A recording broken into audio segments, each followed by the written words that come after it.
Joining us now is the Deputy Prime Minister Barnaby, Joyce, on this very issue. Welcome. Patricia, it is always a pleasure to talk to you, especially in front of the grain silos, loading Australian grain. But unfortunately, the protesters are causing problems to us, putting themselves on scaffolding, stopping the coal trains, stopping the grain trains, just basically being a total and utter nuisance. All right. It's their democratic right, though, right? No, it's not. Not to break the law, Patricia. When people just go and put a car on a railway line, that is not their democratic right. When they hang themselves off scaffolding, stopping trains, $60 million worth of exports, that's about $6 million worth of royalties. That could have gone to hospitals, could have gone to schools, could have gone to things that support our standard of living, probably about $15 million in tax. That could have gone to the NDIS, could have gone to the ABC. Could have gone to a whole range of social security benefits, the Defence Force, but instead it's been held up by some clowns who decide that they're more important than the laws of our nation. Do you think the protesters in Melbourne yesterday, who were holding, for instance, really offensive placards, we saw placards depicting the Victorian Premier in a Nazi uniform, do you condemn that too? Are they also clowns? Yeah, they shouldn't be doing that, and they shouldn't be doing that either. That's any relationship between Dan Andrews, as much as I might disagree with him, but anything to do with fascism, I disagree with. But these are the ones that are in this area. This is what's happening in the Hunter. These are the people who are causing our nation loss of income. These are the people who decide that even though they'll be a beneficiary from the taxes paid by legal industry, such as the coal industry, going to support their social security, no doubt. OK, so I know you're concerned about that, but the reason I took you to yesterday was some of those placards, some of that behaviour, some of just the scale of it too seems pretty concerning to some people. Are you concerned about the radicalisation of some of those people? Well, yes, and I'm just as I'm sure you're concerned about the people holding up the coal trains. I know you're concerned about that, aren't you, PK? You're no, concerned I'm asking you because I'm trying to see if there's a consistency in your concern. I've met you halfway. I've said I'm concerned about those protesters, and are you concerned about the ones who are stopping us earning tax dollars that pay for the ABC? The old turn the question around. Let me ask you this. Well, it's your tactic. I'm onto it. Why did the coalition sign the COP26 final agreement, including a request to strengthen 2030 emissions targets, only to issue a statement within hours saying your target is fixed? Well, the target is fixed, and the Nationals why did you sign it have been then? very firm to. Why did you sign it? The Nationals have been. The Nationals. I didn't sign it. I wasn't there. The Nationals have been very firm in making. The Nationals did not sign it, PK. Okay, I did not sign it. You are the Deputy Prime Minister of the Morrison government. The Morrison government. I know, and I'm very proud of being the Deputy Prime Minister. Yeah, but you can't. Sorry, I wake up in the morning and I think about it. Let me ask you this: you're the Deputy Prime Minister, and you're saying I didn't sign it. I know. You don't have to keep telling me that. I know that. My brain is going to explode. How did it possibly happen that your government signed something that you reckon you didn't sign? Are you not an executive member of this government? I am an executive member of this government. We're happy with our targets, with the negotiations the Nationals have with the Liberals. We said that we wouldn't be changing our 2030 targets. We're making sure that this nation has the capacity to pay its bills as and when they fall due. We do that by having a strong export sector. Our second biggest export is coal. No, there is nothing in place that's going to replace it at this present time. We've got to make sure we keep these people in the Hunter Valley and Central Queensland in a job.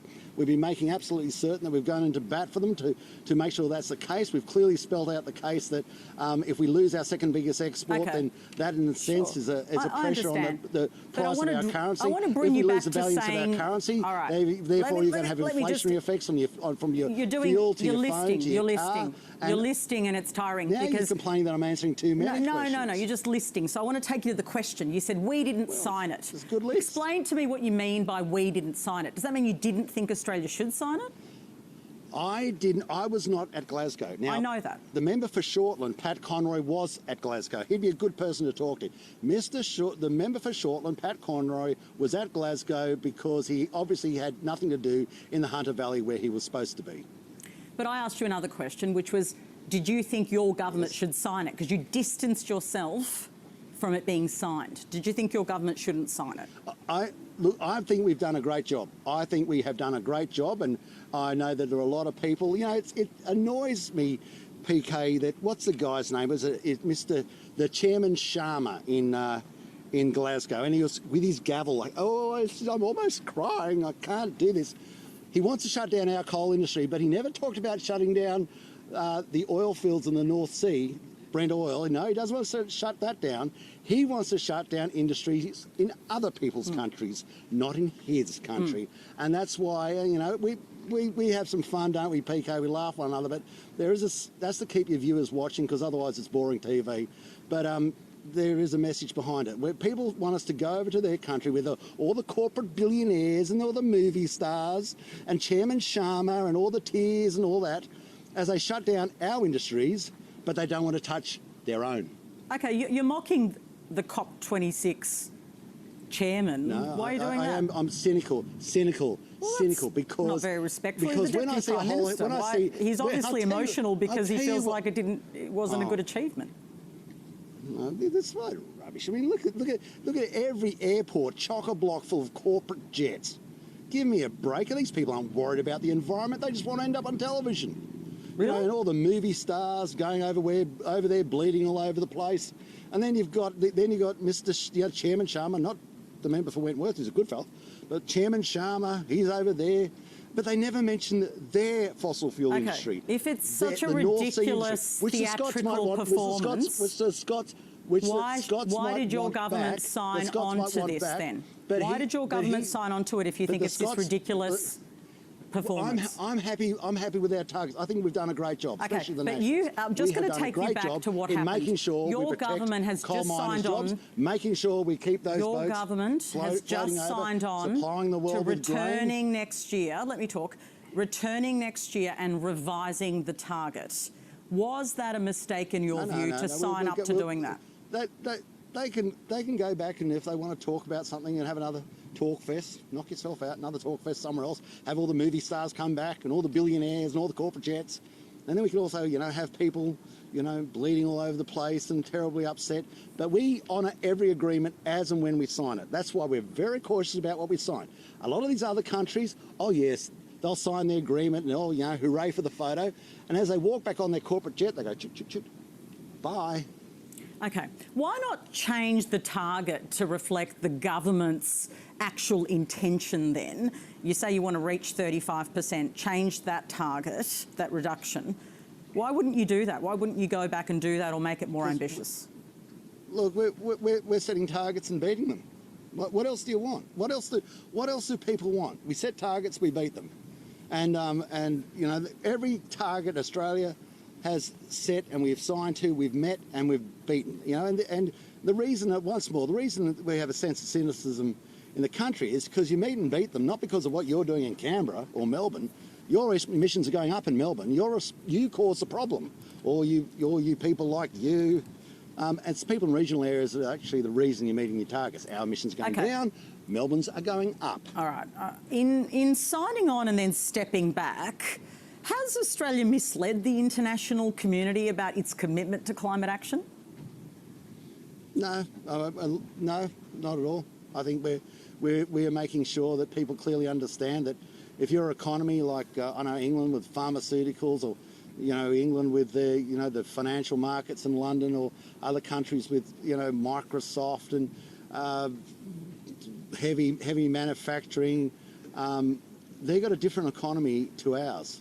We make our most money, export money, from iron ore, then coal, then gas, then daylight, more daylight, and then I suppose education, agricultural products. And if we start messing around with that, we make your listeners poorer, right? Okay. If we can't export product, we make your listeners poorer. UK, less money for their pensions, let me ask this less question. money for their social security, less money for their NDIS. With respect, I need the question. I need to ask the question. We're running out of time. UK Prime Minister Boris... Well, you've answered quite a lot. UK Prime Minister Boris Johnson says the Glasgow Pact has sounded the death knell for coal. 196 nations back the weakened phase down of coal. Yet you disagree with Mr Johnson's comments. Yes, of course I do. Well, why? Because a phasing down means that you've basically changed the trajectory for coal. Because, okay, I've heard so many of these predictions over so many years, right back, I think, to the later 80s, And every time we hear these predictions, dire predictions are either incorrect, wrong, or are changed, right? So these things, coal will finish when people stop buying it. When out there, that's a grain, but out there somewhere, when those ships wanting to buy coal stop turning up, the coal industry is obviously on the way out. But PK, there's more of them turning up than ever before, paying more than they've ever paid before on their price. So I'm going to believe those ships more than I believe Mr. Boris Johnson as much as I respect his office. Fair enough, but I'll put this to you. Matt Keane, who's the Treasurer in New South Wales, is a Liberal. I know you know who he is. Is he in our party? Well, he's not a National, but he's a Liberal. What are you suggesting? He's certainly not a National. You got that right. No, he is not a National. He's in a coalition government with Nationals, though. He's also a Treasurer. Yes. And he said when he toured... I just want to put this to you. He's there. Just try and listen to me if you can. He said when he toured the Hunter Valley coal mine a few years ago, they were complaining about renewing insurance. He said in light of this statement, that's now going to get harder to get insurance for these sorts of operations. Do you agree? Look, I think Matt Keane he's going really well. He's becoming a regular on the ABC, and that's great. Look, Matt Keane's views, and But on if you want to hear someone who doesn't like me, get Matt Keane on your show. It's not about you, it's about coal, and he says it's going to be hard to get insurance. It is if you ask him. It is if you ask him. He says it's going to be harder to get insurance. I'm not here to defend Matt Keane. Let Matt Keane speak for himself. I'm asking you about the substance. Is it going to be harder to get insurance? The substance of Matt Keane, he's from the left. There's the substance. Is it going to be harder to get insurance for coal-fired power stations? Well, it shouldn't be, because it's a legal product. If you've got people who have found jobs by presenting very well for an interview, but that is, they've just been appointed, and then they use that appointment, like the heads of super funds, to almost assume that somehow they own the money or they own the company they work for, and they make their value judgments, their own personal value judgments, and foist them on organisations, and that's a question for them. And if you want someone to answer for Matt Keane, well, it ain't me. OK. Moderate Liberal MPs, as you know, are really pushing for a more ambitious target for 2035. Is that something that you anticipate is going to be a huge issue in your coalition now? There are more and more of them. Jason Falinski, obviously, on the record. I know many others. Trent Zimmerman on the program the other day saying the reduction should be in the 40%. Well, isn't it marvellous that you have a broad church? The Nationals are here to support jobs in the Hunter Valley. We're going to make sure we fight for them. Support jobs in central Queensland. So what's your message going to be to the Prime Minister on these Liberal moderates and their calls? Well, because they're in the Liberal Party. That's for him to look after in the Liberal Party. I look after the National Party. Okay, but if he wants to meet their demands, which clearly are that you need a more ambitious target, what are you going to do? Oh, well, that's a story for him and the Liberal Party. I'm in the Nationals. So does that mean that Scott Morrison can go forward to the election with a more ambitious target and you'll just argue something else? Well, I suppose they'd have wanted a discussion about where the Nationals are, but I'm not here. Jason Falinski is a good bloke, but Jason Falinski is in the Liberal Party. Unless he wants to, he might want to join the Nationals. Then I'll have to answer for him, but I don't think so. And Trent Zimmerman, I could almost put my house on it that he doesn't want to join the Nationals, but he's a good fellow. We'll get along well with him. But I'm not here to answer for Trent Zimmerman or Jason Falinski, and Matt Keane isn't even in the same building. He's down in Sydney somewhere. But what they want is higher ambition. That's what they all consistently want, and they want to push the Prime Minister to deliver it. The Prime Minister will be under intense pressure. My higher ambition is for the jobs of the people in the Hunter Valley, in Singleton, in Muswellbrook, in Billawheeler, in Gladstone, in the Port of Newcastle, where the biggest coal exporting port in the world. To commit, I'm very ambitious. One final question I'm very ambitious for them. If the government wants to commit or take to the election, I like my job, but if the government wants to go with a higher ambition to the next election, is that a deal breaker for the Nationals? Well, that's a hypothetical. I'm happy it's with not. the targets we've set. We've committed to them. And you know, it's and it's a beautiful day here, and we're looking after people's jobs and protecting their jobs and making sure we earn tax dollars so we can pay for the ABC, because it's very important. Okay, you keep mentioning the ABC, so I have to ask. The ABC chair, Ita Buttrose, is very concerned about this Senate. Is very concerned about this Senate inquiry into the complaints handling system. Is it really appropriate for the Senate to be looking at that when the ABC has appointed independent people to do that work? We're having a long interview, which is good. I know you enjoy my company. Now, look, Senator Bragg, as most senators, are master of their own ship, and if he wants to have a Senate inquiry, I suppose he has one. And I know you're competent. You could turn up, Patricia, and well and truly defend the ABC if you wished. There's one thing you guys are good at, is arguing your case, and I'm sure if you want to go there and argue your case, you will. Look, I think you making a big thing of it, to be quite frank, is making it worse. It's better to just deal with it and send someone along, give your evidence, and move on. Just finally, there's a bit of misinformation in some electorates about the vaccine. Are you concerned about that misinformation, given obviously the rates, particularly in Indigenous communities, are low? Are you concerned about that message, particularly from people like George Christensen? This is the third and just finally, by the way, just finally. This is the third and just finally.